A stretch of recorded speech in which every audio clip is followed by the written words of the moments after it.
በዓለም ቅሌት መዝገብ ላይ ሰፍሯል። በውሸት ሰው የራሱን ዕውቀት ደብቆ ለምን በማያገባው ገብተው ምን አቀለላቸው?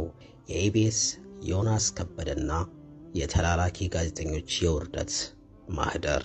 በጋዛ ሕፃናት ደም የታጠበው የሆድ አምላኪዎቹ የሙያ ቅሌታቸው።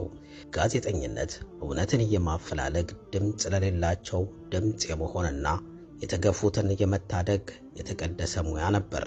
ዛሬ ግን በኢትዮጵያችን ይህ የክብር ሙያ በባዕድ መንግስታት ወጪ እየተዝናኑ የጥፋትና የዘር ማጥፋት ድርጊትን የማስቀደስ የረካሾች መሸሸጊያ ሆኗል። ይህንን አሳፋሪ ድርጊት ዓለም በአልጀዚራ ቴሌቪዥን መስኮት በገሃድ አሳይቶታል።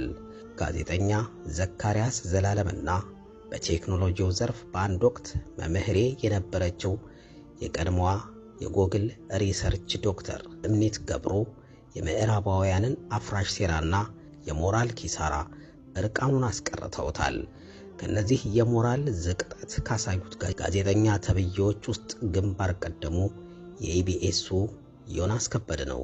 ዮናስ ከበደ በማያ ገጽ ላይ ራሱን የድሬ ልጅ አዛኝ፣ የፍቅርና የሰላም ሰው አድርጎ ሲስል ይውላል።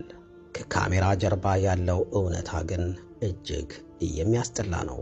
የሰው ልጅ በግፍ ሲፈጅ፣ ፍልስጤማውያን ሕፃናት ያለ ወንጀላቸው በቦምብ ሲቀነጠሱና እናቶች በዓለም አቀፍ ሕግ በተከለከሉ የጦር ኬሚካሎች ሲቃጠሉ ዮናስና መሰሎቹ የእስራኤልን መንግስት የደም ገንዘብ ተቀብለው በሆቴል እየተንደላቀቁ የገዳዮችን እውነት ለዓለም ሊያስተጋቡ ተስማሙ። ኢቢኤስና መሰል ሚዲያዎች ያልሞላውን ሆድ ማንም ሊሞላው አይችልም። የጋዛውያን ሰቆቃ፣ የሕፃናቱ ጩኸትና የእናቶቹ እንባ ዮናስን አላሳዘነውም። ምክንያቱም ሰብአዊነት ለጥቅም በተሸጠበት ሰው ሰው ነው የሚለው መርህ በሆድ አምላኪነት በተተካበት ልብ ውስጥ ርህራሄ ቦታ የለውም። እውነት እንነጋገር ከተባለ እነዚህ ጋዜጠኞች አጋጣሚውን አጥተው ነው እንጂ ከወራሪዎቹ የከፉ ናቸው። የሚገርመው ደግሞ አይገባቸውም እንጂ እነዚህን ቀጥረኞች ከነ ጀናዛቸው ራሷ እስራኤል ትጸየፋቸዋለች። ምክንያቱም ለሆዱ ያደረ ዜጋ ለየትኛውም መርህ እንደማይቆም ጠንቅቃ ታውቃለችና። ሲቀጥል አይሁዶች የክርስቲያኖችን ጀናዛ በመቃብራቸውም አያስጠጉትም። ይህ ጉዳይ ይበልጥ የሚያሳፍረው ከሌሎች አፍሪካውያን ጋር ሲነጻጸር ነው። እስራኤል ይህንን የገጽታ ግንባታ ሥራ በአፍሪካ ለመስራት ስትሞክር በጠንካራ የፕሬስ ባህል በታነጹት እንደነ ኬንያ ባሉ ሀገራት ጋዜጠኞችን ማግኘት አልቻለችም። ቲክቶከሮችንና ዘማሪዎችን ነው ለመውሰድ የተገደደችው። ደቡብ አፍሪካውያን ጋዜጠኞች ሲመለሱ በሙያ አጋሮቻቸው ከፍተኛ ተቋሙ ገጥሟቸው ይቅርታ ጠይቀዋል። ሞሮኮ ደግሞ ጋዜጠኛ አታ አዝማሪ ልካለች። እኛ ሀገርስ የአፍሪካ ህብረት መቀመጫ የነጻነት ተምሳሌት ነን የምንለው ኢትዮጵያውያንስ? አዲስ አድማስ ጋዜጣ፣ አሃዱ ሬዲዮና ቴሌቪዥን፣ ኤንቢሲ፣ ኦቢኤን፣ አሚኮ፣ ኢቢኤስ፣ አርትስ ቲቪ፣ ሪፖርተር ጋዜጣ ሳይቀሩ 20 ተላላኪዎቻቸውን ልከዋል።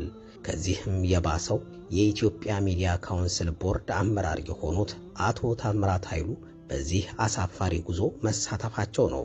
አጣሪው በራሱ ታጠረ ማለት ይህ ነው። ጋዜጠኞችን በስነ ምግባር ሊዳኝ የተቀመጠ ተቋም ራሱ በደም ገንዘብ ሲገዛ የሥርዓቱ መበስበስ ምን ያክል ጥልቅ እንደሆነ ያሳየናል። የራሷ ያደረባት ኢትዮጵያ ራሷ የጦርነትና የረሃብ ሰለባ ነች። መረጃን ማዛባትና የገዳይን ወንጀል ራስን የመከላከል እርምጃ አድርጎ ማቅረብ ልክ እንደ ጦር መሳሪያ ሰዎችን ይገድላል። እነዚህ ጋዜጠኞች የሰሩት ዘገባ የእስራኤልን የጦር ወንጀል የሚያጸድቅ በመሆኑ እነርሱንም የዘር ፍጅቱ አጃቢና ተባባሪ ያደርጋቸዋል። ዝምታው መሰበር አለበት። በእንደዚህ አይነት ጉዳይ ላይ መተቸት ማቆም የለብንም። ተቋማችን ከግብ ሳይደርስ እነዚህ ሰዎች በድርጊታቸው አፍረው ተሸማቀው ይቅርታ ሳይጠይቁና ከሙያ ሳይገለሉ ዝም ካልን ነገ ሌሎች የባሱ ከርሳሞችን እንወልዳለን።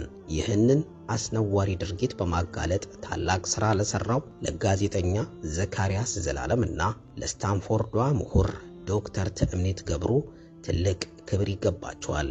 የዓለም ሕዝብ የአልጀዚራን ዘገባ አይቶ ታዝቧቸዋል። እኛም በታሪክ ፊት ተጠያቂ የሚያደርገውን ይህንን ከባድ የሞራልና የታሪክ ጠባሳ በዝምታ ልናልፈው አይገባም።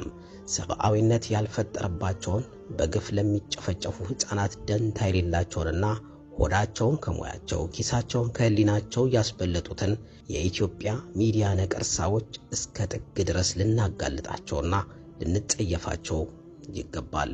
ይህንን መልእክት በሁሉም ቦታ በማሰራጨት ለኛም ቢሆን አጋጣሚውን እየጠበቁልን ያሉ ነውረኞችን ማንነት እናጋልጥ። ሙራት ታደሰ